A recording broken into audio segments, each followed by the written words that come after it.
Egunon, ongi etorriak, Mari Slodowska Curie Postdoctoral Fellowship programaren inguruko webinario honetara. Gracias por animaros a participar en este webinario sobre las Marie Slodowska Curie Postdoctoral Fellowship. Este es un programa que, como imagino que sabéis ya la mayoría, tiene como objetivo apoyar el desarrollo profesional y la formación de investigadoras e investigadores de todas las disciplinas científicas. Voy a dar la bienvenida a los ponentes del webinario de hoy. Os voy a pedir tanto a Izaskun como Xavier, como Coque, como Sofía, que por favor encendáis la cámara. Gracias a vosotras y a vosotros por participar hoy en el webinario. Os voy a presentar. En primer lugar tenemos a Xavier, a ver si digo bien su apellido, Eickhout, que es el National Contact Point de este programa, de las Marie Slodowska Curie. Bienvenido, Xavier. Gracias. Nos acompaña también Aurelio Mateo Alonso Coque, que es investigador Ikerbas en Polymath y que es evaluador de este programa y nos va a compartir cuál ha sido su experiencia como evaluador. Gracias por animarte a participar, que ya sabemos que además es un día súper complicado para ti, pero gracias por estar aquí, Coque. También tenemos con nosotros a Sofía Ruiz Cruz. Sofía es investigadora Marie Slodowska Curie, tiene una postdoctoral fellowship. Es que ricasco, Sofía, por estar aquí con nosotros. Gracias, muchas gracias. Y por último tenemos a Izaskun Ibarbia. Izaskun Ibarbia es de la Oficina de Proyectos Europeos de la UPV-HU y nos parecía interesante que participara, sobre todo en la última parte, que son las de las preguntas, para aclarar todas las dudas relacionadas con la implementación de este programa y cuál es el papel de la host institution. Eskerrik asko, Izaskun, gurekin egoteagatik, gaur. Eskerrik asko zuri, Ainhoa. Bueno, este es un webinario además que organizamos conjuntamente con la UPV. Pues nada, vamos a empezar con el webinario sin mayor dilación, que sepáis que lo vamos a grabar y que luego van a estar disponibles tanto la grabación del webinario como la presentación de Xavier, tanto a través de nuestras redes sociales como nuestra página web. Si os parece, os voy a pedir que apaguéis las cámaras otra vez y Xavier, cuando tú quieras. Muy bien, pues vamos allá. Pues mientras pongo la pantalla, agradeceros muchísimo la invitación a esta jornada y agradecer a los participantes que se han pasado a interesarse. Pues voy a ponerme un reloj porque yo me conozco y luego me encanto conmigo mismo y me lío y no quiero robar más tiempo, sobre todo teniendo en cuenta que el resto de los ponentes también van con agendas complicadas.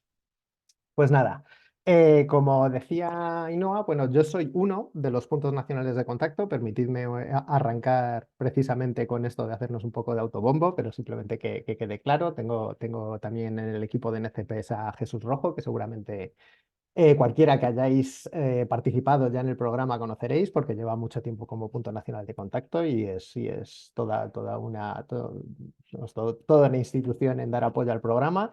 Y tengo también a mi compañera dentro de FECID, Leticia Arriaza, que lo compatibiliza con su rol principal, que es el de ser punto nacional de contacto del RC.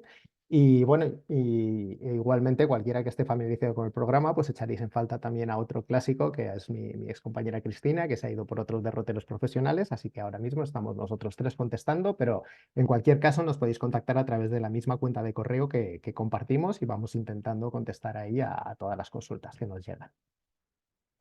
Estamos aquí por la convocatoria de Postdoctoral Fellowships o como se llamaban antes oficialmente Individual Fellowships y que oficiosamente seguimos refiriéndonos como acciones individuales, que en realidad, como os iré contando, no son tan individuales, porque en teoría aquí la ideal es que se preparen en conjunto. Y la convocatoria de 2024, pues sabréis que abrió el 23 de abril, que cierra el 11 de septiembre. Hasta el 11 de septiembre se pueden enviar las propuestas y un poco pues que tengáis de referencia cuáles son los calendarios aproximados que se manejan de cómo se desarrollaría la evaluación y la concesión de las ayudas. Pues en torno a febrero aproximadamente de 2025 se anunciarían las propuestas que quedan seleccionadas para financiación.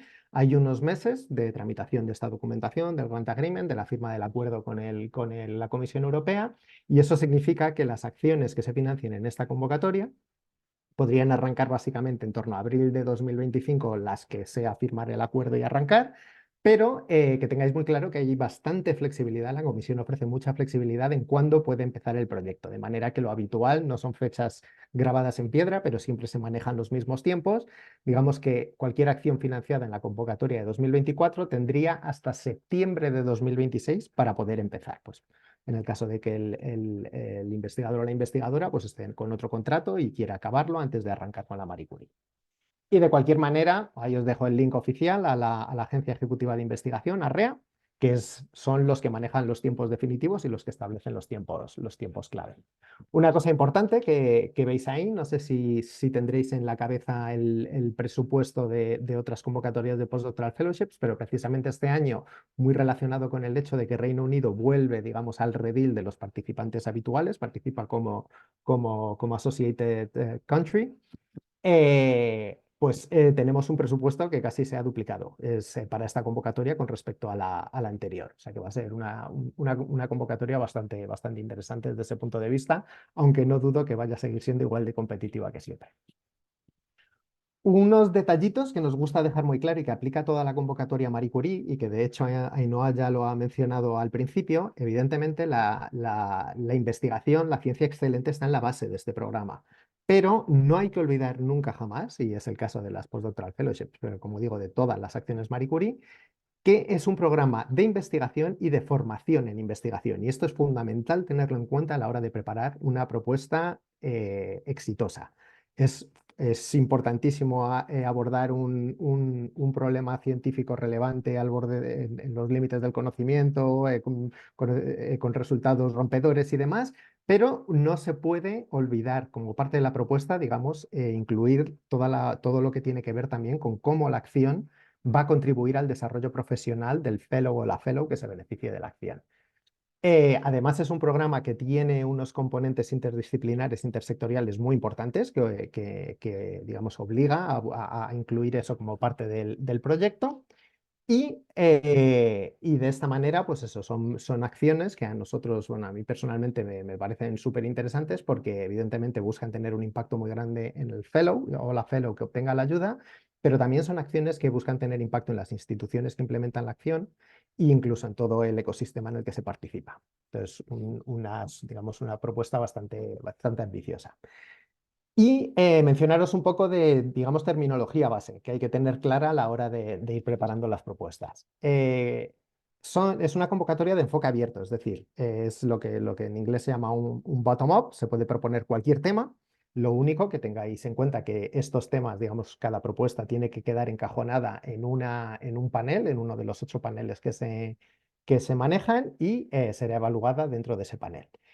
Otra terminología que podríais escuchar y que es fundamental es que es una propuesta que funciona con lo que se llaman costes unitarios.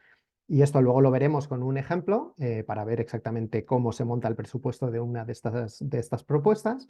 Pero básicamente lo que significa es que hay unas categorías, insisto, luego las vemos, que tienen una cantidad predefinida y en función de la duración del proyecto, esto se multiplica pues, por los meses que dura el proyecto. Y en principio el punto de partida es que esa financiación es para financiar, para la redundancia, el total de la acción. ¿Qué roles tienen las instituciones? ¿Quiénes participan? Pues diferenciamos por un lado las entidades beneficiarias y por otro lado los associated partners. Y permitidme el anglicismo porque si vamos a socios nos podemos volver locos. Las entidades beneficiarias por definición son las instituciones que están ubicadas, digamos, en Europa en sentido amplio y en sentido estricto es Estados miembros de la Unión Europea, los 27 países y todos los países asociados a programa marco. Pero como digo, para entendernos, países europeos.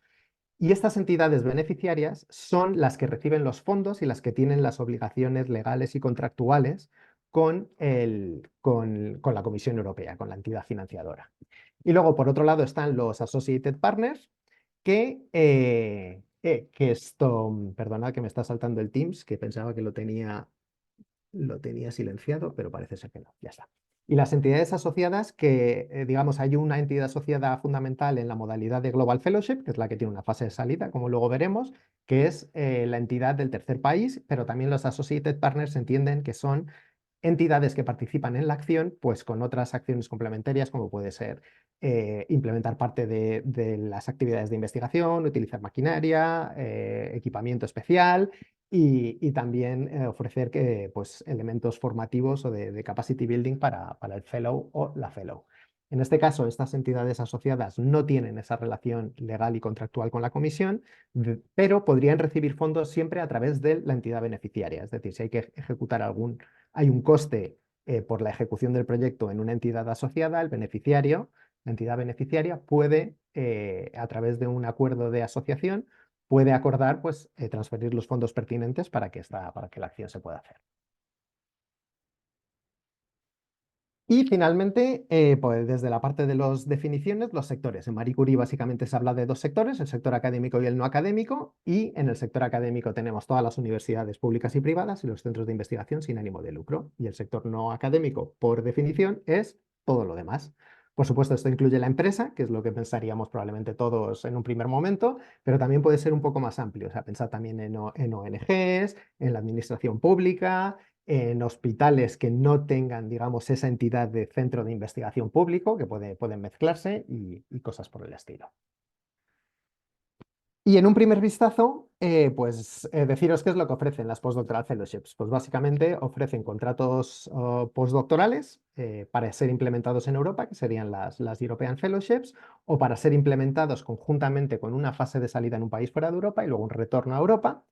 Y con bueno, las duraciones que veis ahí, que luego veremos en concreto. Un par de detallitos importantes desde el punto de vista de presentar la solicitud. En una misma convocatoria, un mismo fellow o una misma fellow solo puede presentar una propuesta, es decir, o puedes presentar una European Fellowship o una Global Fellowship, pero no las dos. Y es una convocatoria, como otras de Marie Curie, que tiene restricciones en el reenvío de propuestas. Si alguna de las personas que estáis aquí solicitasteis una Postdoctoral Fellowship en la convocatoria de 2023 y obtuvisteis una valoración por encima del 70%, pero por desgracia no recibisteis fondos, esa misma propuesta se puede volver a presentar en esta convocatoria sin problemas. Sin embargo, si la valoración fue por debajo del 70%, esa propuesta no es elegible. El fellow o la fellow podrían solicitar una Marie Curie en esta convocatoria, pero cambiando la entidad beneficiaria, es decir, básicamente presentando un proyecto distinto. Pero el mismo proyecto no se puede presentar. Y un detalle importante que he hecho andar para, digamos, reforzar ese espíritu intersectorial que tiene el programa, y es que tanto las European Fellowships como las Postdoctoral Fellowships, aparte de lo que llamaríamos la duración normal de la acción, tiene la posibilidad, que no la obligación, de tener otro tipo de estancias, que en inglés se llaman placements, en el sector no académico al final de la duración normal del proyecto, que podrían tener una duración de hasta 6 meses. Y como digo, tendrían que tener lugar, o sea, tendrían que ser estancias en entidades de ese sector no académico que os comentaba hace un momento.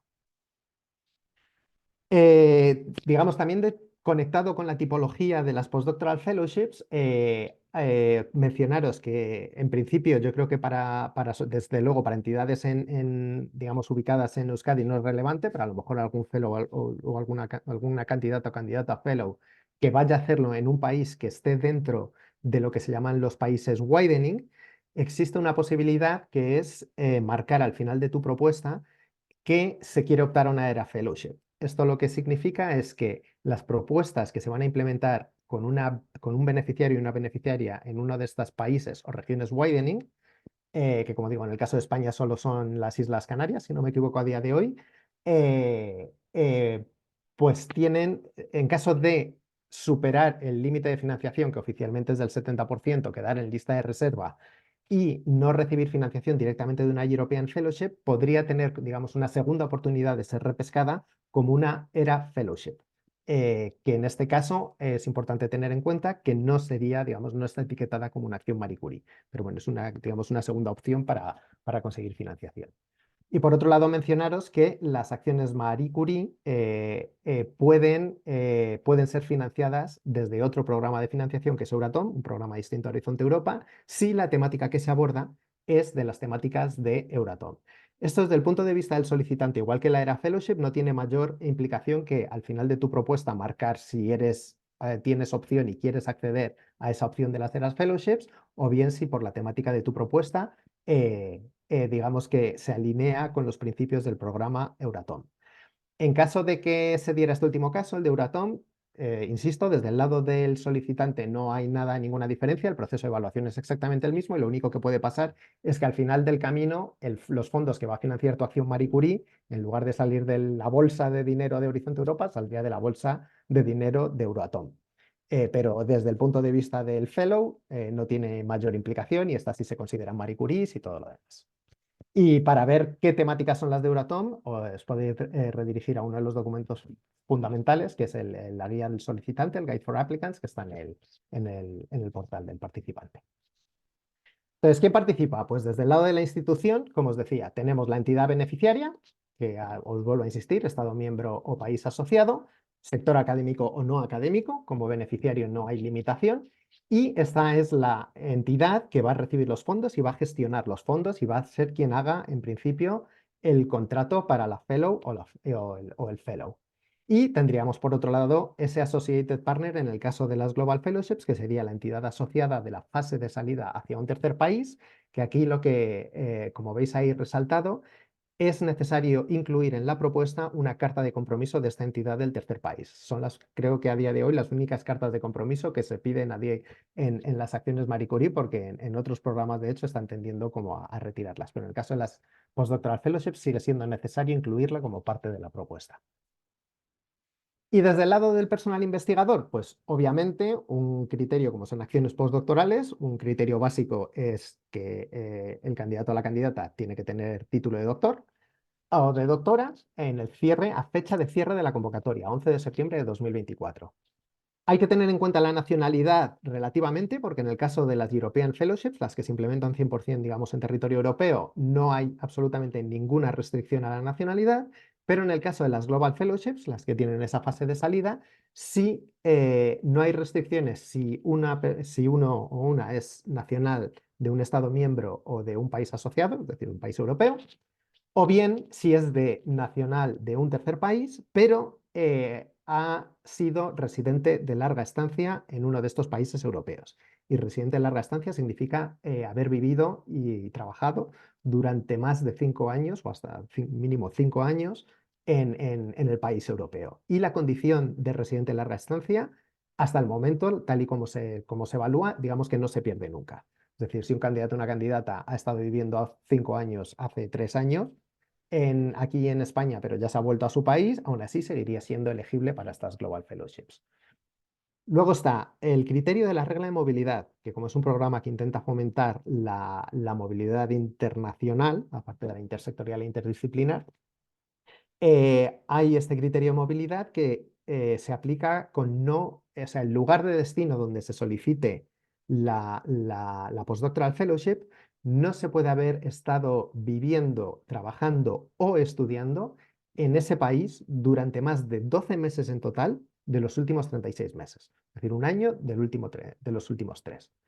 Y finalmente hay un último criterio de elegibilidad para las fellows y los fellows, que es el de experiencia. Este es un programa, digamos que como tiene ese componente formativo postdoctoral, o sea, está directamente orientado a personal investigador postdoctoral con menos senior o más junior, si queréis. Entonces, hay establecido un límite que es de 8 años de dedicación plena a la investigación postdoctoral que no se puede superar para poder ser elegible. Y aquí os comento brevemente que, digamos, hay una serie o sea, el cálculo es obvio y vuelvo a decir, aplica a fecha de cierre de convocatoria, el 11 de septiembre, es decir, si el 11 de septiembre de 2024 no se ha estado trabajando durante más de 8 años como investigador o investigadora postdoctoral, se sería elegible. Se hubiera obtenido, dicho de otra forma, que esta persona hubiera obtenido el título de doctor antes de septiembre de 2016. No, perdón, después de septiembre de 2016. Para aquellas personas que la hayan obtenido antes, se puede tener en cuenta si aplican algunas excepciones. Hay excepciones relacionadas, por ejemplo, con las bajas de maternidad y paternidad, en el caso de las bajas de maternidad por cada hijo o hija que se haya tenido desde la fecha en que se obtuvo el título de doctor o de doctora, digamos, se descuentan 18 meses de esa experiencia. En el caso de la baja paternal aplica pues, la legislación que aplique en el país en el que se estuviera, pero también pues, si ha habido casos de parones en la carrera debido a bajas de enfermedad, servicio militar Y bueno, y ahí veis las distintas opciones. Otro elemento interesante para el caso de las European Fellowship es que para el caso de nacionales europeos que soliciten una European Fellowship, digamos, para retornar a Europa, el tiempo de investigación postdoctoral que se haya tenido en los terceros países también se podría descontar. Y os dejo ahí unos links, tanto con las directrices de la Agencia Ejecutiva de Investigación como una herramienta bastante sencillita, un Excel, pues que te permite hacer el cálculo si os encontráis en ese caso de haber obtenido el título de doctor o de doctora antes del 10 de septiembre de 2016.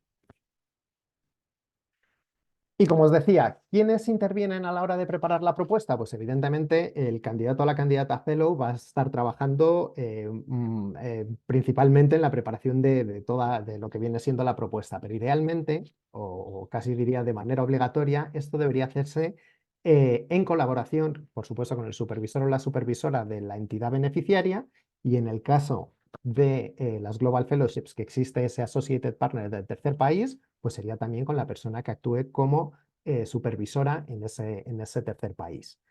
Y finalmente, pues un poco en la línea de lo que decía también Ainhoa, de por qué estaba Izaskun también en este evento, esto debería también prepararse la propuesta, digamos, con la propia institución beneficiaria, porque hay toda una serie de contenidos que tienen que ver con poner en valor por qué la persona es la idónea para implementar el proyecto propuesto en esa institución.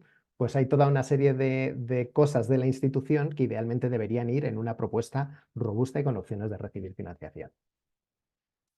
Y entramos al detallito de las dos modalidades, de las European Fellowships y de las Postdoctoral Fellowships.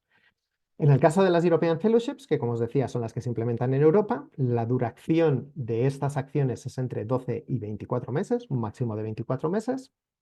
Aplican las normas que os he dicho, la de nacionalidad completamente abierto, no hay ningún criterio. La regla de movilidad se aplica, esos 12 meses no haber podido estar en el país de destino, más de 12 meses a lo largo, en el periodo de los últimos 36 meses.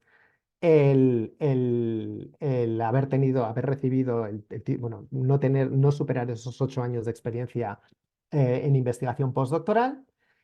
Y existe la posibilidad de pedir estancias, que en este caso durante la duración normal del proyecto, que en este caso se llaman secondments, y que pueden tener lugar en cualquier lugar del mundo y en cualquier tipo de institución, cualquier sector.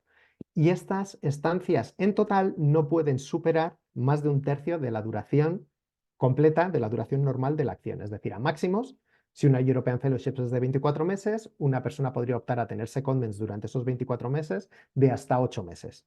O sea, estar hasta 8 meses de secondment, de estancia. Y además, esa estancia adicional que os comentaba, que es optativa, no es obligatoria, de hasta 6 meses después de esos 24, en una entidad del sector no académico. Para poneros un ejemplo un poco chorra, para que quede la cosa clara, pues tenemos una investigadora postdoctoral que tiene nacionalidad australiana, que obtuvo su título de doctor o de doctora en octubre de 2017 y desde hace 3 años está viviendo y trabajando en Italia, en la Universidad de Bolonia, por ejemplo. Y decide que quiere solicitar, pues, por ejemplo, una European Fellowship en el BC3, teniendo una supervisora ahí en el BC3. Pues en principio, como os decía, la revisión de la nacionalidad no es relevante. El título de doctor en este caso digamos, entra dentro de esos de menos de 8 años, por lo tanto no hay ningún problema. Y en los últimos 36 meses no ha estado en España en ningún momento, por lo tanto ningún problema de elegibilidad para presentar esta propuesta. Las Global Fellowships, pues como os decía, las Global Fellowships tienen dos fases. Lo que llamamos la fase de salida, que puede tener una duración de entre 12 y 24 meses, digamos como la duración normal de una European Fellowship, y que tiene lugar en un tercer país, fuera, que no puede ser ni un Estado miembro ni un país asociado a Horizonte Europa. Y además, a ese periodo de salida hay que añadir un periodo obligatorio de retorno a la entidad beneficiaria europea que tiene una duración de 12 meses. Al igual que en las European Fellowships, existe esa posibilidad de los secondments durante lo que llamaríamos la duración normal del proyecto, pero que en este caso se acota a la fase de salida, es decir, a esos 12 o 24 meses de fase de salida, uno podría optar hasta un tercio del tiempo a estar en estos secondments. En la fase de retorno no se pueden implementar los secondments. Y al final de la fase de retorno existe la posibilidad de solicitar esos placements de hasta 6 meses en una entidad no académica.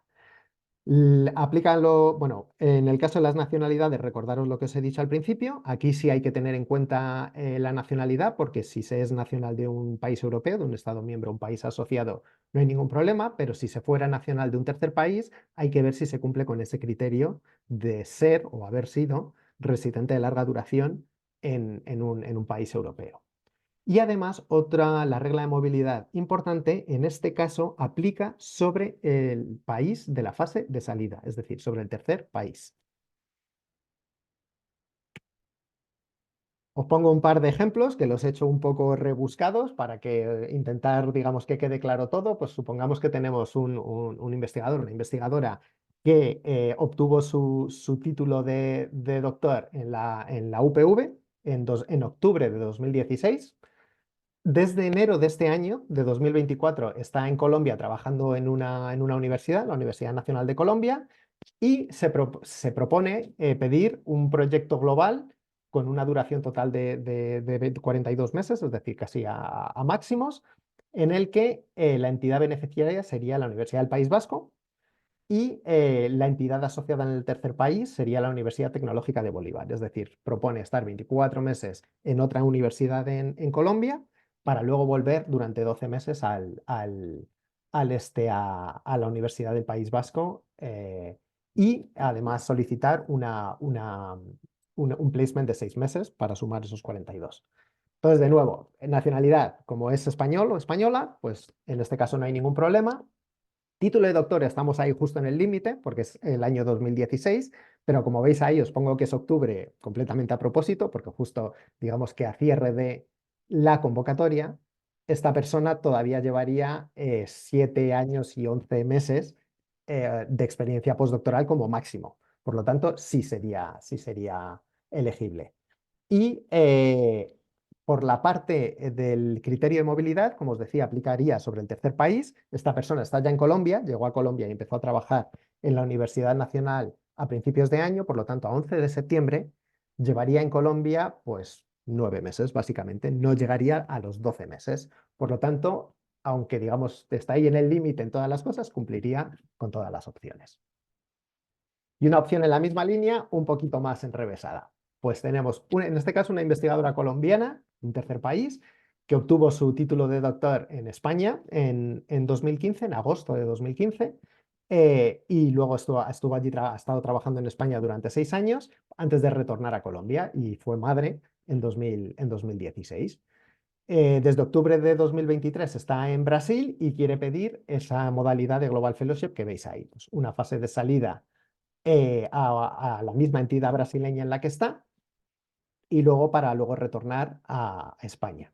De nuevo, mismos checks, mismas revisiones. En el caso de la nacionalidad, pues como os decía, es un tercer país, pero como estuvo viviendo durante 6 años de manera ininterrumpida en España desde que obtuvo su título de doctora, pues se le consideraría residente de larga duración, por ese lado no habría problema. Experiencia postdoctoral, pues ahí veis que nos pasamos de la fecha, digamos de la fecha límite, si se contara como que ha estado todo el tiempo trabajando como investigadora postdoctoral. Pero como os decía, tuvo un hijo o una hija en 2016, por lo tanto automáticamente a ese periodo se le restaría 18 meses.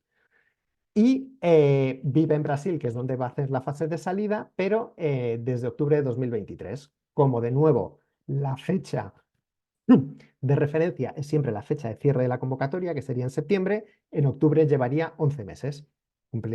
O sea, para cuando llegue el 11 de septiembre llevaría 11 meses en Brasil, por lo tanto, también lo podría solicitar. Y espero que con este par de ejemplos pues quede un poco claro. La parte de la financiación.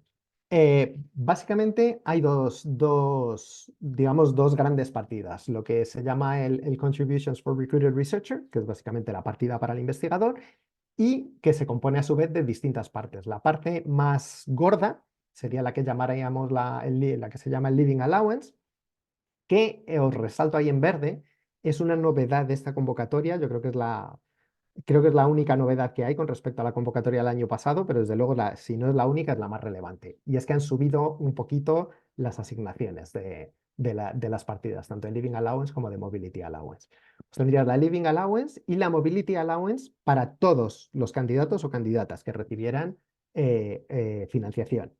Y en función de tener cargas familiares o no, que esto significa tener hijos o hijas a cargo, estar casado o bien con un estatus de emparejamiento legalmente reconocido en el país de origen, también se tendría opción a recibir se tendría derecho a recibir el Family Allowance.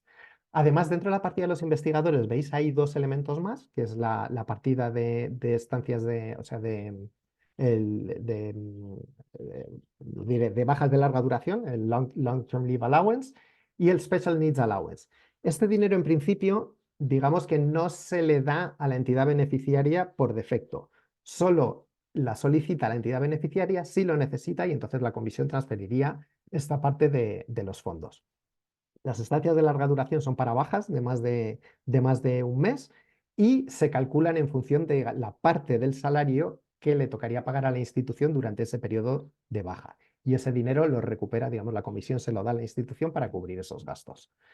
Y el Special Needs Allowance es en el caso de que la fellow o el fellow tenga necesidades especiales, algún tipo de diversidad funcional que requiera que para la implementación del proyecto haya que hacer algún tipo de adaptación pues, al espacio de trabajo, al equipamiento que utiliza o lo que sea. Pues esto de nuevo son fondos que la comisión pone a disposición de los beneficiarios y que se solicitan en caso de ser necesarios. Y luego está la parte de la partida institucional, que como veis es un poquito más pequeña y que por un lado incluye lo que llamamos RTN, las Research and Training and Networking Contributions, que es de 1.000 euros al mes. Y este dinero está pensado para cubrir los gastos digamos, del fellow, que necesita el fellow para implementar su acción. Y es bastante, digamos, bastante flexible, porque esto incluye, por supuesto, cualquier tipo de gasto de equipamiento o gastos de laboratorio que tengan que hacer. Incluye también aquí los costes que sea necesario cubrir, por ejemplo, para las estancias, para los secondments, y incluso para asistir a conferencias, para recibir cualquier tipo de formación que necesite el fellow que considere que necesita para su desarrollo profesional. Y esto es importante porque aunque, digamos, hay muchísima flexibilidad y permite hacer muchas cosas, a la hora de preparar la propuesta hay que tener en cuenta cuál es el límite, porque al final si van a ser pues, en una European Fellowships a 24 meses, pues significa que tienes una bolsa de 24.000 euros con la que a lo mejor quieres pagar tu estancia de 6 meses en un tercer país, tu visita a no sé qué conferencia, tu publicación de no sé cuántos, el uso de no sé qué equipamiento y las cantidades, pues según las disciplinas, a lo mejor no salen. Entonces hay que ser un poco cuidadoso con asegurarse que lo que se propone en la acción, digamos que cabe dentro del presupuesto que hay aquí. Y hay una última partida de gestión que es para la institución, pues para los gastos que pueda tener, pues básicamente tener a esa persona empleada y trabajando en su institución. Y de cara a preparar la propuesta, pues como os digo, estos son los costes unitarios, es el punto de partida. En la Living Allowance hay un elemento que hay que tener en cuenta, que es lo que llamamos el coeficiente de corrección por país, y es que como el coste de la vida no es lo mismo, pues, por ejemplo, entre Noruega y aquí en España, pues en función de dónde se vaya el Living Allowance se aplica ese coeficiente de corrección de país. Os resalto de nuevo ahí en verde, porque esto también ha sido una muy buena noticia desde nuestro punto de vista, y es que aparte de que han subido la partida de Living Allowance, también han tendido a subir los coeficientes de corrección de país. De hecho, para España, en la convocatoria anterior, si no recuerdo mal, estaba el 91,3% de esos, no me acuerdo ahora cuánto era, bueno, de la cantidad que era del Living Allowance, y ahora es el 95,6% de esos 5.990 euros. ¿Y cómo se calcula en total el presupuesto de una acción? Pues como os digo, es básicamente saber si el fellow o la fellow tiene cargas familiares, si va a tener family allowance, que en este ejemplo, por ejemplo, sí que consideramos que los tiene, y se multiplica por el tiempo que dura la acción, que en este caso era un ejemplo de una postdoctoral, o sea, de una European Fellowship de 24 meses aquí en España. Pues se hace la corrección en el Living Allowance, se multiplica por 24 y todas las demás partidas por 24 para obtener el presupuesto total disponible para la implementación de la acción. Y la parte del investigador, que esto me lo he dejado y es muy importante, se dedica exclusivamente para el pago del salario del fellow o la fellow. Pero ojo que aquí hay que tener en cuenta que de aquí salen también todos los posibles, ¿cómo se dice esto? Bueno, toda la parte de impuestos y de retenciones que hay que aplicar, tanto la parte del empleador como la parte del empleado. Es decir, esto es el punto gordo y para saber exactamente cómo llegar hasta hasta lo que sería el salario neto o el salario bruto, quitando el coste empresa y estas cosas, es uno de los elementos fundamentales, por ejemplo, por los que es interesante que el candidato o la candidata fellow esté en contacto desde el principio con la institución beneficiaria, para poder tener un poco una aproximación, un cálculo de en qué se va a quedar desde estas cantidades iniciales que da la Comisión Europea, según aplique la legislación en el país, en la región y en la institución en la que vaya, pues cuál va a ser los tipos de descuentos y demás que hay que sacar de aquí. Y para la preparación de la propuesta es relativamente sencillo por concepto. Hay una parte A y una parte B. La parte A son toda una serie de formularios administrativos donde básicamente se pone la información de contacto de la entidad beneficiaria, del fellow y es todo, pues como os digo, básicamente información administrativa. Y luego está la parte B que se divide en dos. La parte B1, que es realmente donde se va a estar trabajando la mayoría del tiempo, o sea, es el grueso, el contenido científico-técnico de la propuesta, que además tiene esas tres secciones, excelencia, impacto e implementación, que son la base de la evaluación, y que además tiene un límite de 10 páginas estricto. No se puede pasar de las 10 páginas. Y aquí es probablemente donde está el desafío más grande a la hora de preparar la propuesta, porque te piden muchísima información, hay que abordar muchas cosas y hay que buscar la mejor forma de ponerlo en ese límite de 10 páginas. Y luego hay una parte B2 que complementa la B1, en la que no hay límite de páginas, donde ya se incluye el currículum de la candidata o el candidata fellow, la información sobre las instituciones que participan, de la entidad beneficiaria y los posibles associated partners, y pues si hay algún tipo de consideración en la investigación que se ha propuesto que tenga que ver, o sea, que tengas que abordar desde pues, aspectos éticos, pues no sé, investigación con células humanas o algo así. Y es aquí donde también se incluiría la carta de compromiso de ese tercer país en el caso de las Global Fellowships, así como cualquier tipo de consideración medioambiental, que os pongo ahí el link al Green Charter de Marie Curie, que es bueno, pues un intento para promover, digamos, prácticas lo más sostenibles posibles en la implementación de la investigación. En la evaluación, como os decía, se miden esos tres elementos de la parte B1, excelencia, impacto e implementación. No todas las partes pesan lo mismo, lo que más pesa es excelencia, el 50%, impacto el 30% e implementación el 20%. Y en caso de propuestas que empaten en valoración, el orden de prioridad va en el mismo sentido. Quien tenga más puntos a igual de puntuación, quien tenga más puntos en excelencia, se lleva el gato al agua. Pero dicho esto, luego os voy a enseñar unos datos de las notas de corte. En realidad, o sea, no vale de nada tener excelencia e impacto al 100%, perfecto, y luego flojear en implementación porque lo más probable es que no recibáis financiación. Es decir, a lo que hay que optar es alcanzar el máximo en todas, independientemente del peso que tenga cada uno de los criterios. 4 minutos. Los contenidos. Pues en la parte de excelencia, por supuesto, está la parte, digamos, más científica, técnica, pura y dura, de cuál es el background, los límites de conocimiento que se propone hacer y demás, pero también es en la parte en la que hay que poner en valor esa conexión con el supervisor o la supervisora. Yo siempre digo que la clave de las postdoctoral fellowships es un poco como un puzzle. Uno tiene que ser capaz de argumentar que como investigador o investigadora postdoctoral con la experiencia que se tenga, de 1 año, 2 años hasta 8 años, es la persona idónea para implementar en la temática que has puesto de la mano de la institución a la que vas a ir a trabajar. Entonces, al final es un puzzle que tiene que encajar perfectamente, esa es la idea. Entonces, no hay que olvidar que en la parte de excelencia se valora también digamos, ese rol de supervisión y de aprendizaje que además va en dos sentidos, porque evidentemente el fellow o la fellow va a aprender algo para su carrera profesional durante la implementación de la acción, pero lo que se busca es que también la institución se beneficie de esa experiencia de tener a esa persona trabajando allí, para que la propia institución también aprenda del fellow o de la fellow que llega.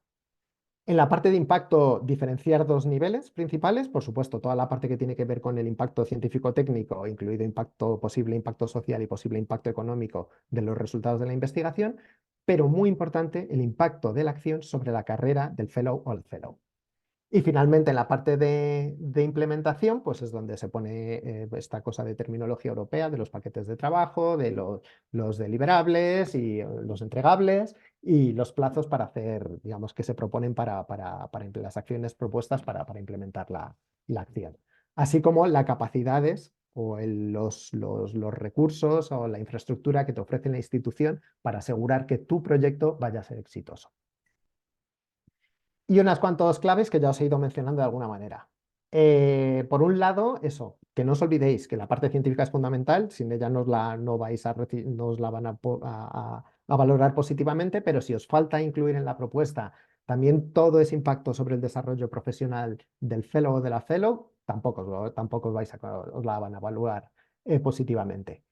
Y que esto, aunque sean de alguna manera, sigan siendo acciones individuales, debería ser en una situación ideal preparada en equipo, con el fellow, de la mano del supervisor en el beneficiario, en el associated partner si es una global fellowship, pero de la propia institución para también, digamos, acabar de montar ese puzzle que os comentaba de por qué ese es el sitio correcto para implementar ese proyecto de investigación. Y voy acabando ya con recursos, que me quedan un minuto largo. El Funding and Tenders Portal. Desde aquí se lanzan las propuestas, pero además hay un apartado que puede ser de mucha utilidad, que son las Frequently Asked Questions, donde REA, en función de las consultas que va recibiendo, las va compartiendo ahí. Entonces, muchas dudas que nos van surgiendo de participación en el programa, se puede encontrar respuesta ahí. Y luego es donde está toda la documentación. Está los templates, los borradores para preparar las propuestas, esa parte B1 y parte B2. Y tiene una herramienta también para la búsqueda de posibles socios. Y entre la documentación resaltar lo que os comentaba muy al principio de la mano de Euratom, esa guía del solicitante, que es fundamental que la reviséis antes de poneros a hacer absolutamente nada con la propuesta. Tenemos también un proyecto de NCPs que generamos mucha documentación para nosotros mismos poder dar el mejor apoyo posible, pero que mucha de esta documentación es también muy útil para la gente que está preparando propuestas. Y resalto lo que llamamos los handbooks, que es básicamente una revisión de esa parte B1 con sugerencias de qué es lo que se busca o qué se debería intentar incluir en cada una de las secciones y subsecciones, y luego estos policy briefs, que son pues todas estas prioridades de política científica europea, como la ciencia abierta, igualdad de género y demás, que veréis en la propuesta, os van pidiendo incluir en distintas partes de excelencia, incluso de impacto. Y tenéis estos documentitos que os pueden ser muy útiles para preparar la propuesta. También desde el proyecto se generó una plataforma de encuentro, que es una cosa un poquito más, digamos, pretende ser más interactiva que lo que es un anuncio de una expresión de interés de un equipo de investigación buscando un candidato, una candidata fellow para preparar una propuesta y que permite puntos de encuentro, entrevistas y demás, y que va a estar en vigor hasta mayo de 2025 y que la podréis utilizar pues, para hacer el contacto entre fellows, supervisores e incluso los associated partners. Y finalmente, la plataforma Euraccess. En el caso, esto va por barrios. En el caso de España, nosotros llevamos bastante tiempo, digamos, intentando convencer a las instituciones que utilicen Euraccess para publicar estas ofertas estas expresiones de interés, que es básicamente eso. Somos este departamento, este equipo de investigación, trabajamos en esta línea, queremos montar un proyecto sobre este tema, buscamos un perfil de este tipo. Y es un sitio interesante donde también poder ir a buscar posibles colaboradores para preparar propuestas individuales. Y finalmente, nuestra propia página web de Oficina Europea, en el que bueno, vamos anunciando las jornadas, que tuvimos la primera hace poquito, el día 30 de abril, y ahí vamos subiendo pues, las presentaciones y dejamos las grabaciones pues, por si alguien no tuvo oportunidad de participar y quiere volver a verlo.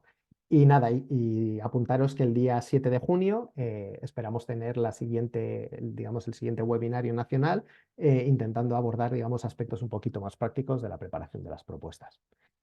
Y tenía datos sobre los resultados de 2023 que los vais a tener disponibles en la presentación y los podéis ver y son bastante claros, pero me voy a quedar básicamente con esto como resultado de 2023 para resaltar esa idea que os decía de que por mucho que excelencia pese más que impacto y que impacto pese más que implementación, al final estas son las notas de cortes que salieron en la convocatoria de 2023, que de una convocatoria a otra más o menos suelen ser muy parecidas. Y como veis, solo se obtiene financiación, aunque el límite formal son por encima del 70%, de 70 puntos, difícilmente se va a recibir ningún tipo de financiación si no se superan los 90 y muchos según el panel. Y yo lo voy a dejar aquí para no extenderme más.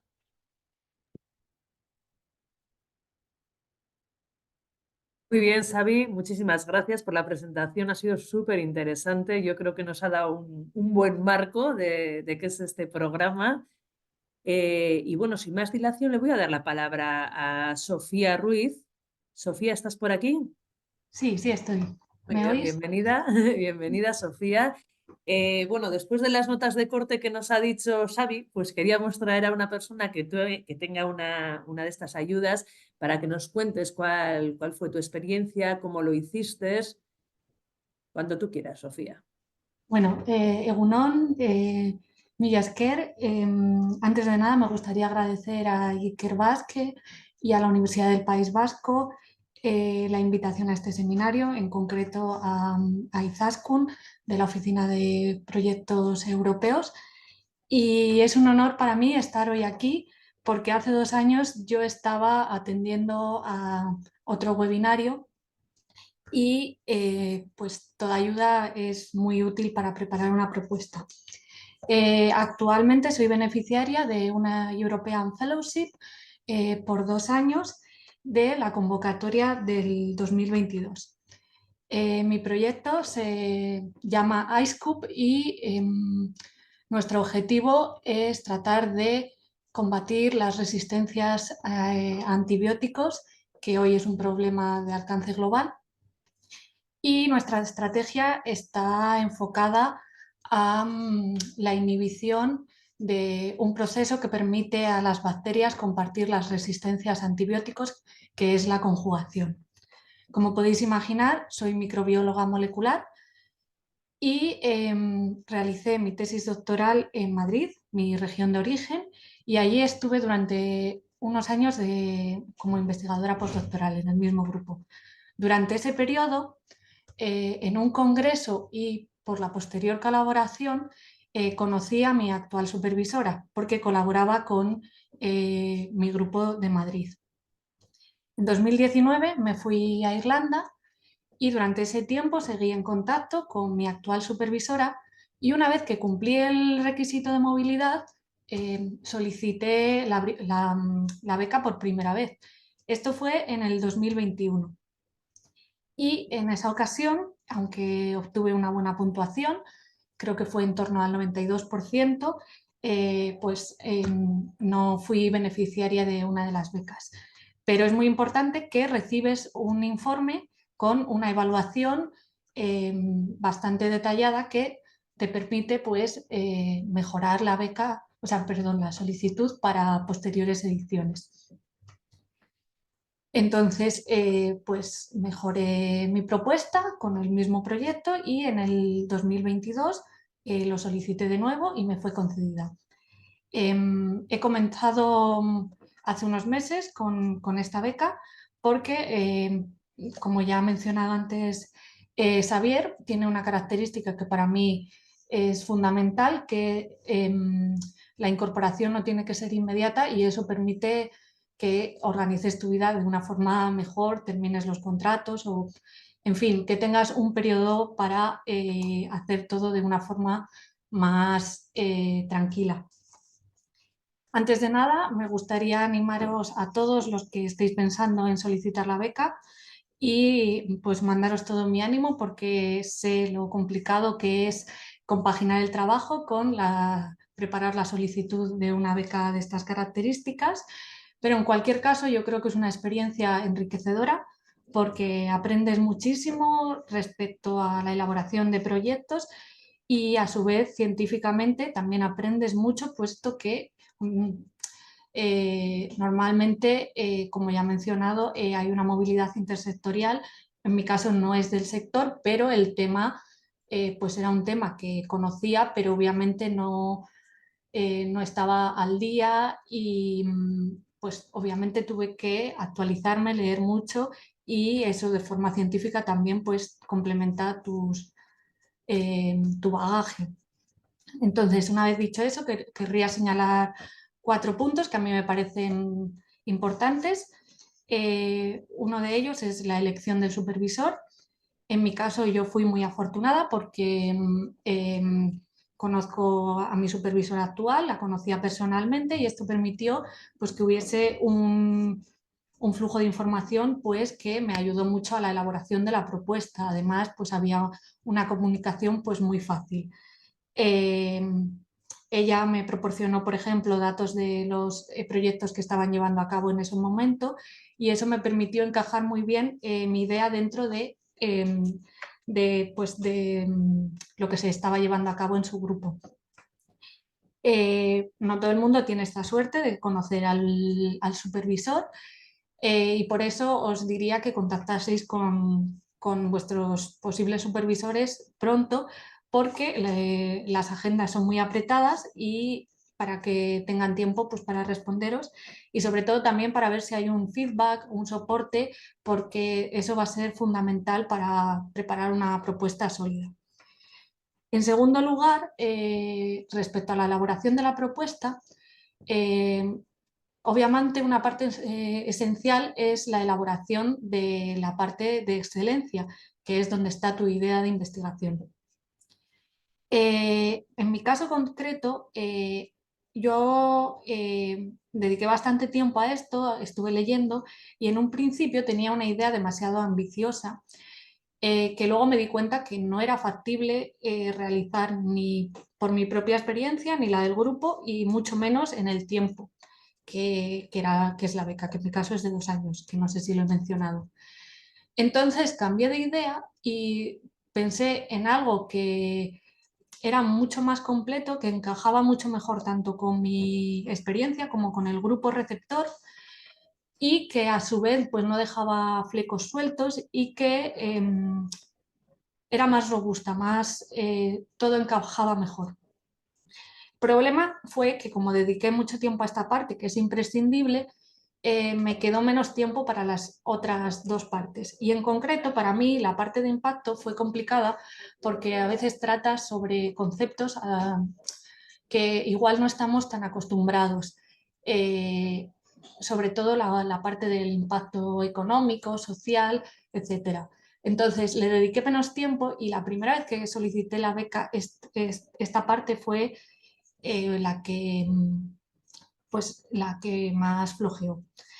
Y por último, la parte de implementación es muy importante, el soporte del supervisor y en este caso para mí también fue muy importante pues estar en contacto con Izaskun porque me proporcionó pues, una información muy valiosa. Y esto me permite enlazar con el que considero que es el consejo más importante, o al menos que a mí más me sirvió, que es que hagáis uso de los recursos que os proporcionan las diferentes instituciones. En mi caso, tanto la institución en la que me encontraba entonces, la University College Cork en Irlanda, daban seminarios y proporcionaban material tanto para aquellos que querían ir allí como para los investigadores que estaban solicitando en otras partes este tipo de becas. Y para mí eso me ayudó muchísimo, fue fundamental. En esa primera ocasión no estuve tan pendiente de los recursos que proporcionaba la Universidad del País Vasco, pero en la segunda ocasión sí que estuve ya más pendiente, participé en los seminarios y considero que fue esencial para conseguir la beca un servicio que proporcionaron entonces, que fue una consultoría externa que evaluó mi propuesta con las correcciones que yo ya había incorporado en función de mi evaluación del primer año y pues evaluó mi propuesta y me dio unas sugerencias que yo creo que fueron fundamentales. De hecho, por ejemplo, la sección de impacto pues consiguió la máxima puntuación en este caso. Y por último, mi último consejo, pero que supongo que muchos ya lo habréis hecho, es si tenéis a alguien cercano que trabaje en un tema similar al vuestro, que haya conseguido financiación y pues si os puede pasar la propuesta y la evaluación, os permite ver cómo todos los apartados tienen que encajar entre sí y cómo todo tiene que tener un sentido. Ya lo ha mencionado Xavier, pero es muy importante que todo esté conectado para que sea convincente. En definitiva, por último, pues lo importante es que la propuesta tenga las ideas muy claras, que sea una lectura fácil por gente que a lo mejor no está tan metida en vuestro tema, pero a su vez que sea muy precisa, que no haya ambigüedades y que no deje flecos sueltos. Y bueno, hasta aquí mi intervención, pues muchas gracias y Muchas gracias a ti, Sofía, gracias. por compartirnos esos consejos y esas buenas prácticas que estoy convencida que van a ser muy, muy útiles para todas las personas que se quieran presentar. Por último, queríamos conocer la perspectiva de un evaluador. Coque, ¿estás por ahí? Bienvenido, Aurelio, Mateo Alonso o Aquí Coque. estoy.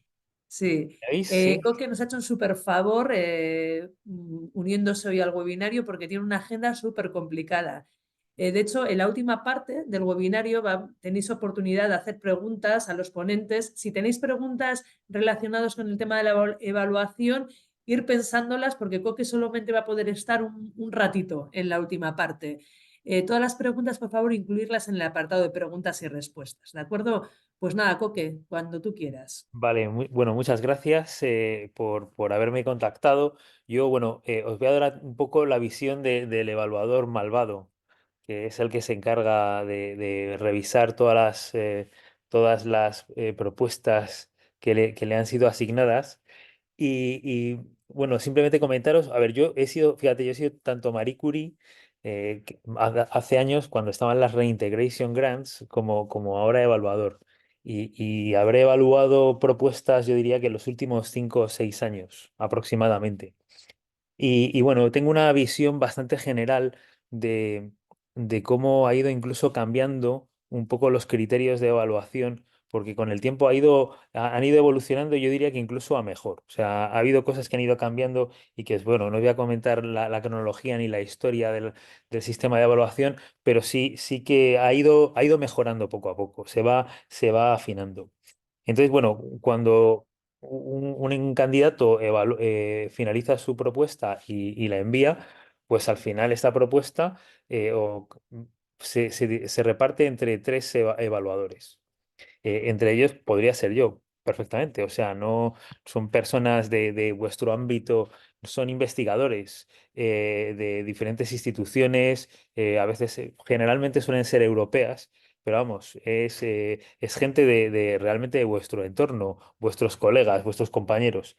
Y bueno, pues estas propuestas se asignan a cada uno de los evaluadores y en la primera fase de la evaluación lo que se suele hacer es lo que se llama la evaluación individual.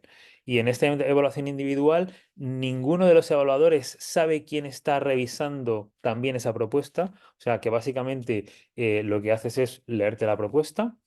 Un documento muy importante al que yo creo que deberíais de alguna forma acceder, porque creo que está disponible de años anteriores, se llama, a ver, lo tengo aquí apuntado, se llama el Assessment Grid. Entonces, este assessment grid es básicamente las preguntas que nosotros le vamos a hacer a la propuesta. Entonces, básicamente, nosotros recibimos la propuesta, nos la leemos y una vez que la hemos leído, pues cogemos este assessment grid y le preguntamos básicamente o interrogamos a la propuesta sobre todas estas partes. ¿Qué tal está, no sé, la parte o esta parte del currículum? ¿Qué tal está los objetivos de la propuesta? ¿Son ambiciosos? ¿Son lo suficientemente ambiciosos? Es una cosa novedosa. Y eso es una serie de cosas que vamos respondiendo individualmente y que vamos incluyendo en el informe. Y entonces, bueno, seguimos esta assessment grid, interrogamos a vuestra propuesta, respondemos a todas estas preguntas y lo plasmamos en el informe. Una vez que todos los evaluadores han acabado su informe y se envían de vuelta a la Unión, pues en este caso lo que hace el panel básicamente asigna lo que se llama un rapporteur por propuesta. Y ese rapporteur, que es uno de los tres evaluadores, ese rapporteur lo que hace es que llegado a ese momento tiene acceso a los 3 informes de evaluación. Una cosa que no os he comentado que es bastante importante, antes los evaluadores inicialmente ya indicaban una puntuación, pero esta puntuación en la parte individual ya se ha quitado. Solamente en la parte primera de evaluación individual no se incluye ningún tipo de puntuación, solamente están los comentarios de los diferentes evaluadores. Entonces, lo que hace el rapporteur fundamentalmente es leerse los 3 informes, ir parte por parte y ver dónde están todos los evaluadores de acuerdo, y si están todos de acuerdo en esa parte, pues bueno, se prepara un texto único o unificado con la decisión con la visión global de los 3 evaluadores, y si hay algunos puntos en los que hay una cierta discrepancia, todos estos puntos se marcan y posteriormente se discuten. O sea, muchas veces puede haber 2 personas que están a favor de una parte y en contra, y otro puede estar perfectamente en contra, y ese punto va y se revisa con mucho cuidado para ver si alguien se ha equivocado, para ver si se nos ha pasado algo durante la evaluación, porque puede ser que, bueno, pues en un momento dado esa parte de la información no está localizada en la parte de la propuesta donde realmente debería estar, sino que está en otra parte de la propuesta explicado. Entonces, muchas veces, pues son este tipo de cosas a las que nos enfrentamos. O, bueno, en algún momento determinado puede ser, tú, por ejemplo, dices que es muy novedoso, yo digo que no es novedoso, ¿tú por qué dices que es novedoso? Yo digo que es novedoso por esto y por esto. Bueno, viéndolo así, quizás, o sea, es realmente una interacción entre los evaluadores bastante fluida y bastante rápida. Además, se hace por medio de una aplicación de la Unión Europea, como si fuese prácticamente un chat. Entonces, se entra en este chat y se discuten absolutamente cada uno de los puntos. Una vez que ya nos hemos puesto todos de acuerdo en todos los puntos sobre qué está bien de la propuesta y qué está no tan bien en la propuesta, pues es cuando el rapporteur prepara un draft del informe, y entonces ese informe, una vez que está acabado, se distribuye entre todos los evaluadores, y los evaluadores lo vuelven a leer y dan el visto bueno, o se hacen anotaciones adicionales, o se vuelve a revisar alguna pequeña cosa, pero en el momento que ya está o que ya estamos todos de acuerdo, pues esa propuesta pues ya pasaría a la fase de puntuación, como os comentaba, ya no se hace desde el principio, sino se hace en el momento en el que los 3 evaluadores se han puesto de acuerdo con el contenido del informe. Entonces, una vez que los 3 evaluadores nos hemos puesto de acuerdo, empezamos a decidir las puntuaciones de las diferentes secciones.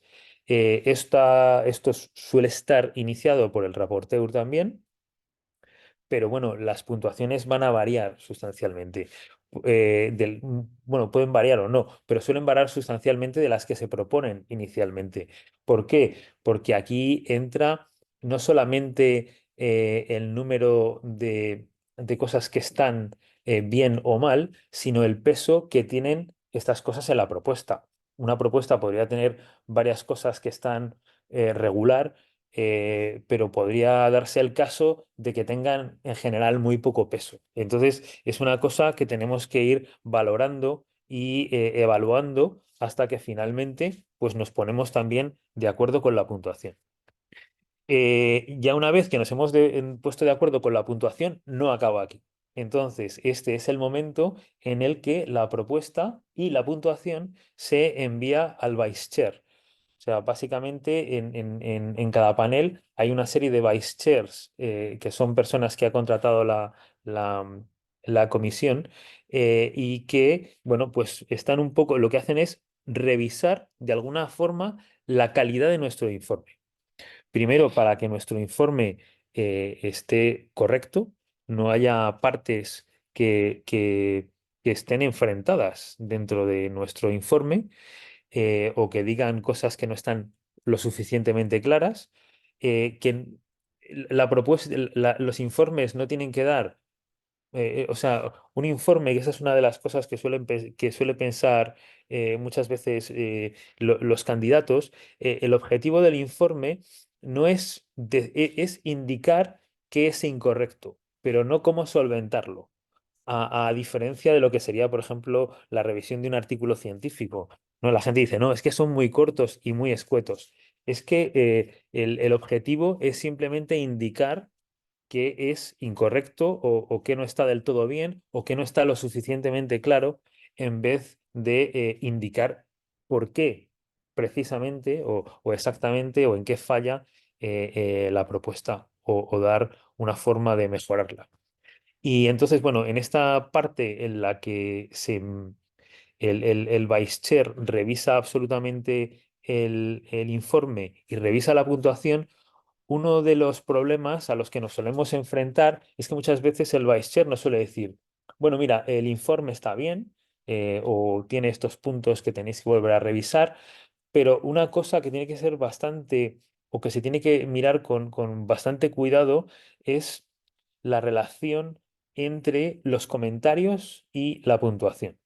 O sea, no puede ser, por ejemplo, que el informe tenga unos comentarios muy negativos y que la propuesta tenga una puntuación muy elevada. Entonces, lo que se intenta hacer es baremar de alguna forma los comentarios con la puntuación.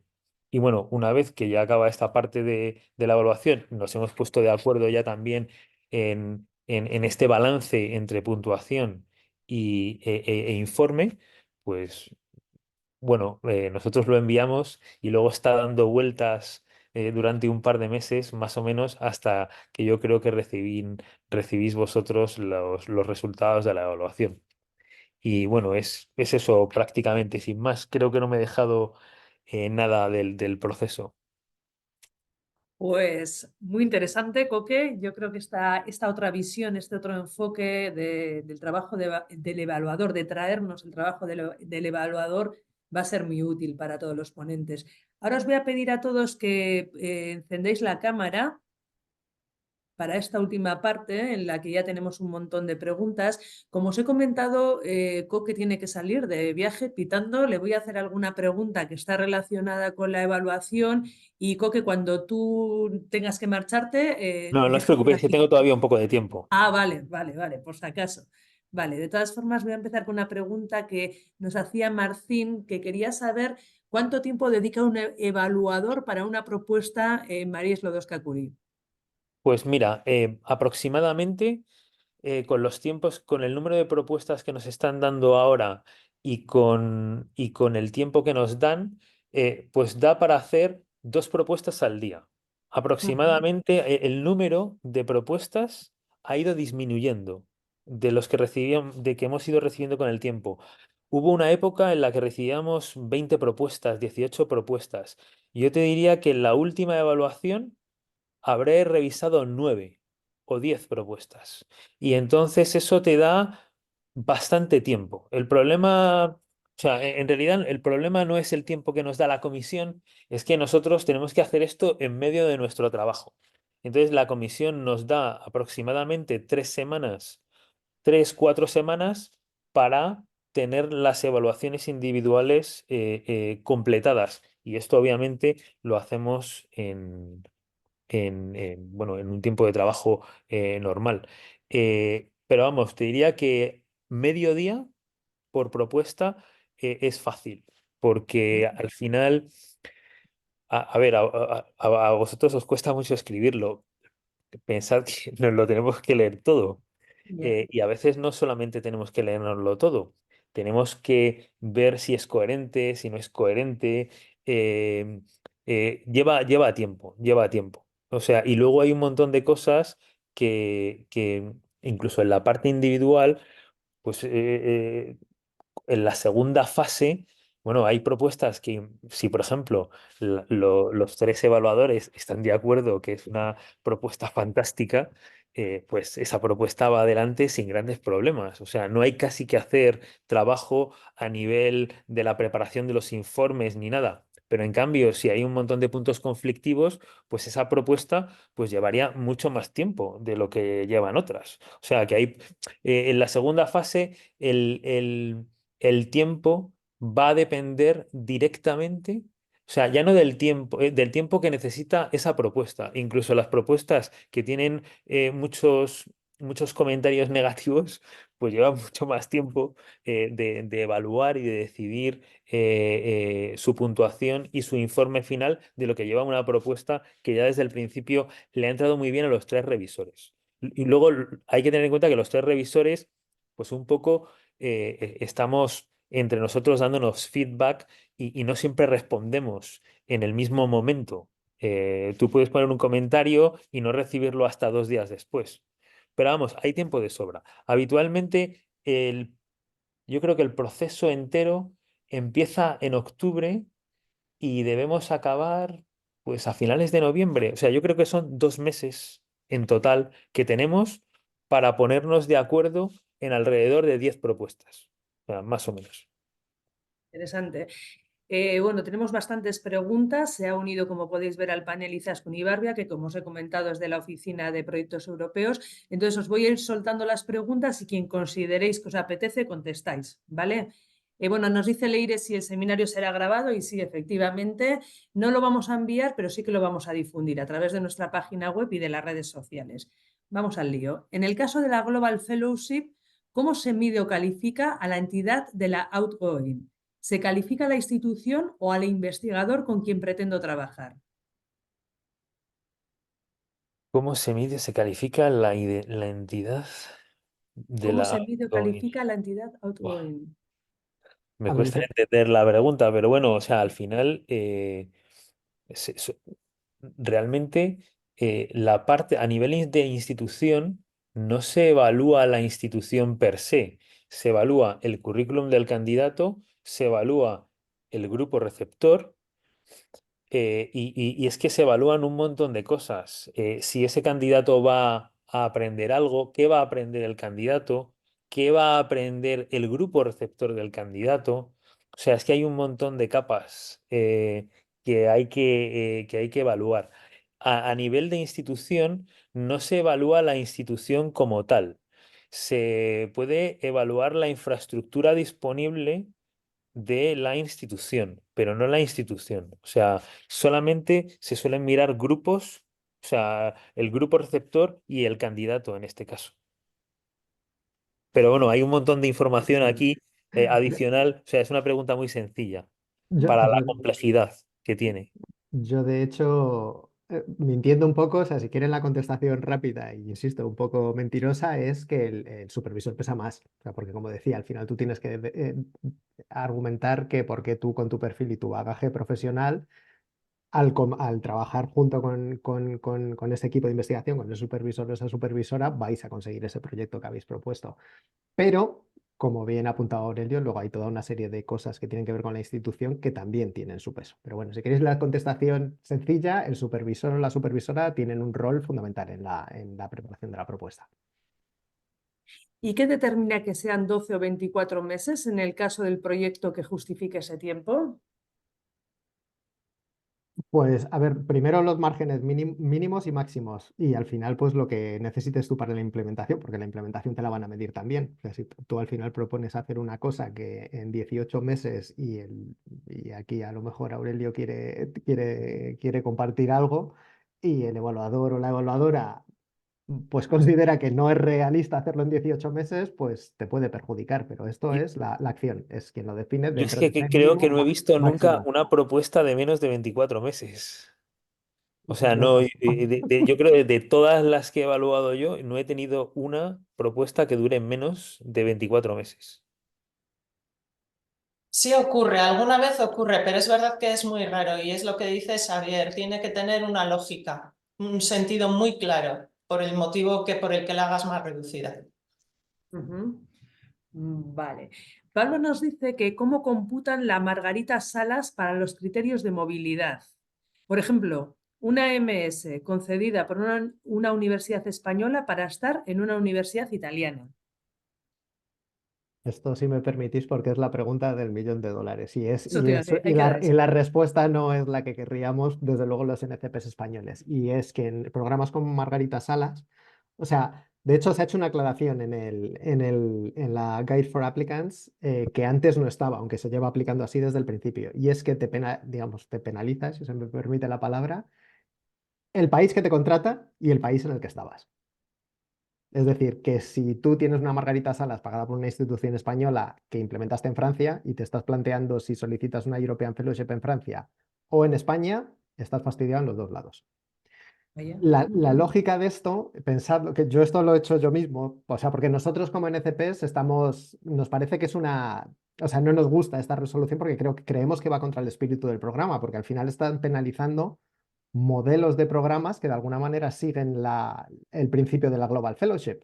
Entonces, participas en algo que se parece a una Global Fellowship y te perjudica o te pone más trabas a la hora de poder participar en Marie Curie. De momento no lo van a cambiar. Y yo creo que la lógica tiene mucho que ver a lo mejor con este periodo, todo esto de la irrupción del teletrabajo a raíz de la pandemia. Que es verdad que hay gente pues, que si estás trabajando, siempre se pone el mismo ejemplo, trabajas para una institución belga, pero vives en Francia, al otro lado de la frontera, y trabajas desde tu casa, pues bueno, digamos que ahí se puede ver un poco que sería como trampear el no, pero yo no estaba en Bélgica y vuelvo a pedir la European Fellowship en Bélgica porque estaba viviendo en Francia. Entonces, desde ese punto de vista se entiende cómo se aplica. Pero bueno, nosotros ya te digo, nosotros en concreto seguiremos quejándonos, pero de momento no va a cambiar. Vale. Nos piden unos ejemplos de Special Need Allowance. Pues no sé, por ejemplo, personas con discapacidad visual que necesiten un ordenador especial, ¿Mm? por ejemplo, o yo qué sé, o que tengas algún tipo de limitación de movilidad y necesites que te adapten el acceso a tu puesto de trabajo. Vale. Está. Otra pregunta de Alejandro. Si un investigador español pide una MSCA europea para Polonia con una estancia en la entidad asociada de 6 meses en España, ¿esta estancia puede ser en el país que reside inicialmente el investigador, España? La he leído un poco así, pero creo que la veis. Sí, bueno, yo he estado cotilleándolas antes, pero si no sobre la marcha no Sí, me he es como enterado. Pero están sí, o sea, la movilidad te la van a medir hacia tu beneficiario, tu entidad beneficiaria. En este caso, sales de España, vas a Polonia, entidad beneficiaria Polonia, ningún problema de movilidad. Y luego los secondments, no hay criterio ninguno, puede ser en cualquier parte, cualquier institución, de la que vienes, de la que no vienes, de un tercer país. Vale. Una pregunta de Xavi. ¿Hay áreas que son prioritarias y tienden a recibir más becas? Os digo las tres preguntas que ha lanzado. ¿Hay áreas que son prioritarias y tienden a recibir más becas? ¿Cuánto cuesta el CV del investigador en publicaciones, etcétera? ¿Cuenta de forma positiva o negativa si ya has hecho un proyecto piloto sobre el tema para apoyar la propuesta? Ahí queda eso, tres preguntitas. Como Bueno, queráis, de una en una si queréis, sí, ¿eh? mira, yo creo que puedo responder a todo esto. A Vale, ver, no hay ninguna área prioritaria. O sea, se evalúan las propuestas, incluso ahora ya no te dejan ni elegir. En plan, mira, estas me gusta y la pongo en el montón de los buenos y esta la pongo en el montón de los malos y luego me las miro. Incluso ahora te dicen directamente que solo se pueden evaluar por orden alfabético. Si te saltas el orden, te llaman al orden. Y en realidad no, se evalúan las propuestas y las que están bien se puntúan bien y las que están mal se puntúan mal y ya está. No hay ningún área ni nos indican, bueno, están siempre el bias que puede tener el evaluador, que te gusta más a ti un proyecto que otro, tal, pero vamos, eso va a ocurrir a todos los niveles en todos los evaluadores que hay. O sea, que al final la distribución de gustos va a ser la misma. El currículum del investigador tiene peso, pero no tiene tanto. Está en la parte de excelencia y obviamente cuenta.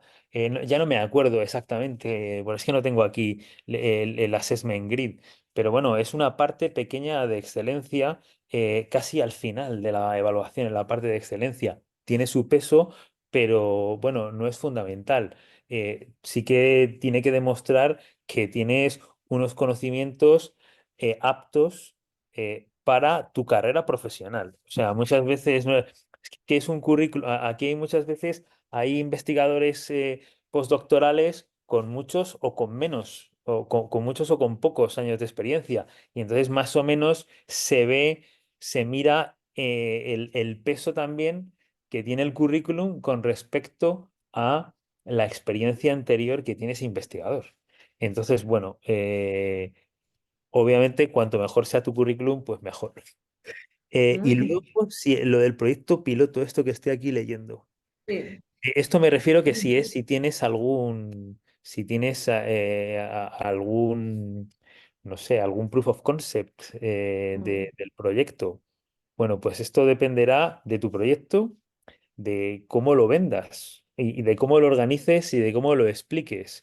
Porque si no está muy bien explicado, un evaluador podría pensar que ya está todo hecho. Y si es una cosa crítica y no está, pues a lo mejor el evaluador puede decir, mira, es que esto no es feasible, es demasiado, es demasiado arriesgado.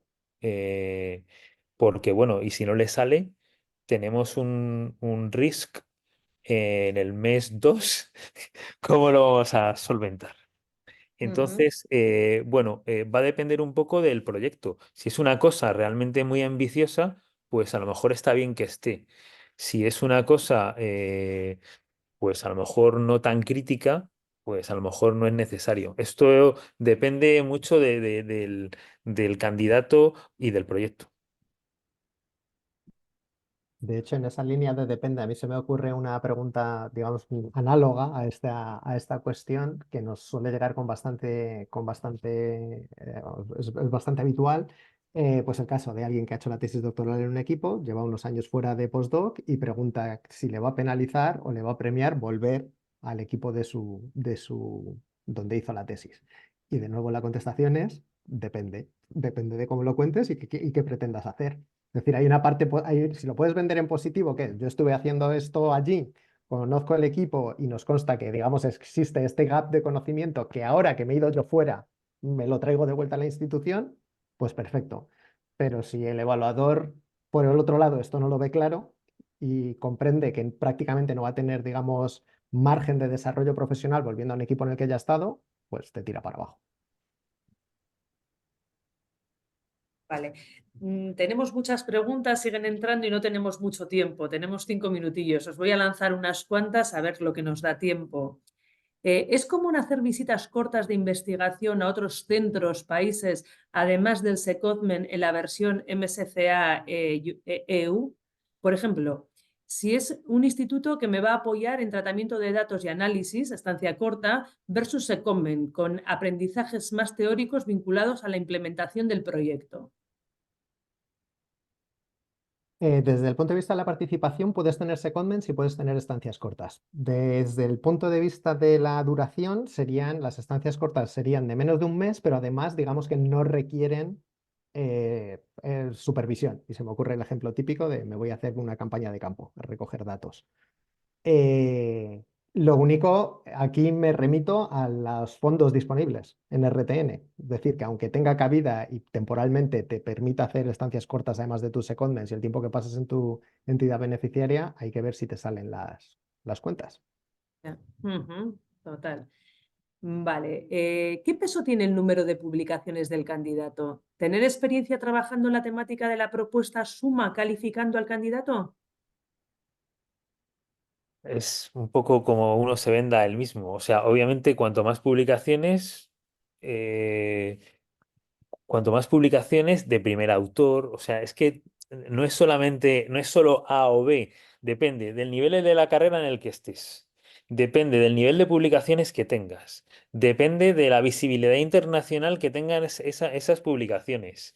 Depende de tu posición en los artículos. Si tienes 20 artículos y estás en el bollo en todos, pues a lo mejor no es que te vaya a evaluar mal, pero, o sea, todo cuenta, y bueno, como habéis visto, es que muchas veces es una cuestión de décimas. Eh, eh, entonces, claro, o sea, ah, son currículos todos en general bastante buenos, son propuestas bastante buenas. O sea, al final son las pequeñas cosas las que te hacen ponerte un poquito arriba, un poquito abajo. Cuanto mejor esté todo, cuanto esté más claro, muchas veces no puedes esperar que la gente vea o que, que des por hecho de que la gente va a ser capaz de ver lo bueno que tú eres mirando a tu currículum. Se lo tienes que explicar también. Tengo un montón de publicaciones, las tengo de primer autor. O sea, hay que ayudar al evaluador muchas veces a que lo vea todo y que lo vea rápido. Y entonces que diga, mira, pim, pam, pum, pum, muy bien. Pum, dentro. Ya. Si Estamos, me, si sí, me permite sí, solo una sí, cosita, que es sí, que por lo he pensado supuesto. antes con lo que ha dicho, o sea, la parte importante es todo lo que ha explicado Aurelio, o sea, eso es la forma, pero si queréis ir a las cifras, para 2023 no las tenemos, pero las estuve buscando para nuestro webinario y luego nos van dando como más detallitos de propuestas, ahora tenemos como el punto gordo de 2023, pero en 2022 la tasa de éxito mirando la experiencia del candidato a la candidata fellow es más alta en la gente entre 1 año y 2 años de experiencia postdoctoral, un poquito más alta, y va disminuyendo a medida que se tiene más experiencia postdoctoral. Eso es lo que dicen los números de ayudas concedidas. Interesante. Ujú. Otra pregunta que nos hacen por aquí: ¿puede haber dos supervisores o supervisar y cosupervisor o supervisor y cosupervisor? En caso de que sí, ¿pueden ser de dos instituciones distintas dentro del mismo país? Pues, Yo puedo dar la respuesta oficial, que es, a ver, supervisor solo hay uno oficialmente, pero sí se puede llegar a valorar muy positivamente, pues eso, que tú te hagas incluso en secondments, no hace falta que sean los Global Fellowships en fase de salida, pero que digamos pongas como otros roles de cosupervisores o de empresas de otros sectores.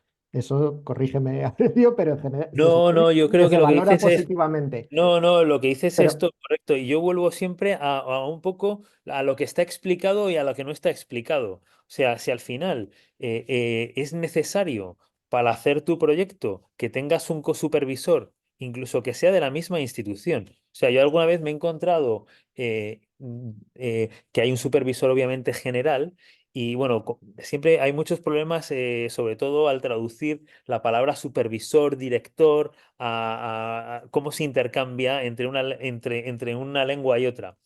Pero que haya una persona que vaya, por ejemplo, a supervisar una serie de medidas que vas a hacer dentro de la misma institución, aunque fuesen incluso del otro grupo, no tiene por qué valorarse mal. Si está bien explicado, oye, mira, quiero hacer estas medidas. En mi grupo no tienen ni idea y el grupo al lado tiene el equipo y me va a ayudar a hacer estas medidas este profesor. Si yo lo veo, lo veo.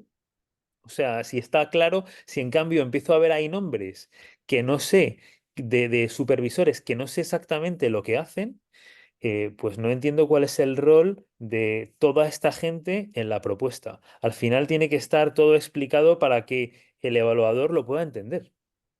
Simplemente. Y luego no hay ni una cosa, muchas veces no hay cosas positivas y negativas. Hay cosas que están claras o que no lo están. Y al final nosotros lo que hacemos es evaluar lo que pone en la propuesta. Ujú, Y si no está claro, pues se suele evaluar peor. ujú. Vale. Oye, muchas gracias, ya estamos sobre la hora. No sé si queréis añadir algo, algo que haya quedado en el tintero, que tengáis esa sensación antes de cerrar el webinario. Me encanta la última pregunta la última pregunta que era, compartían como que muchas gracias por el webinario y que esperan estar dentro de unos años como Sofía aquí. O sea que esa sería una excelente noticia. Si no tenéis nada, algo que comentar en estos últimos minutos, pues nada, lo dicho, muchísimas gracias a la gente que habéis participado y a la gente que habéis estado ahí. Pues nada, animaros desde aquí a que participéis en este programa y que tengáis como referente a Sofía. ¿De acuerdo? y a Muy quien bien. se le haya quedado consultas, que ahí tenéis el correo electrónico, ¿eh? O pegarnos un telefonazo, aunque es un periodo complicadito para ser NFP, que tenemos 3 convocatorias abiertas a la vez y vamos un poco Sí. faltos, pero en la medida de lo posible os contestaremos. Eso es, en la presentación está el correo electrónico, Izaskun está, como hemos dicho, la Oficina de Proyectos Europeos de la UPV y entiendo que encantada de atenderos. Y nada, pues muchísimas gracias a todo el mundo y hasta la próxima. Gracias, adiós. Chao.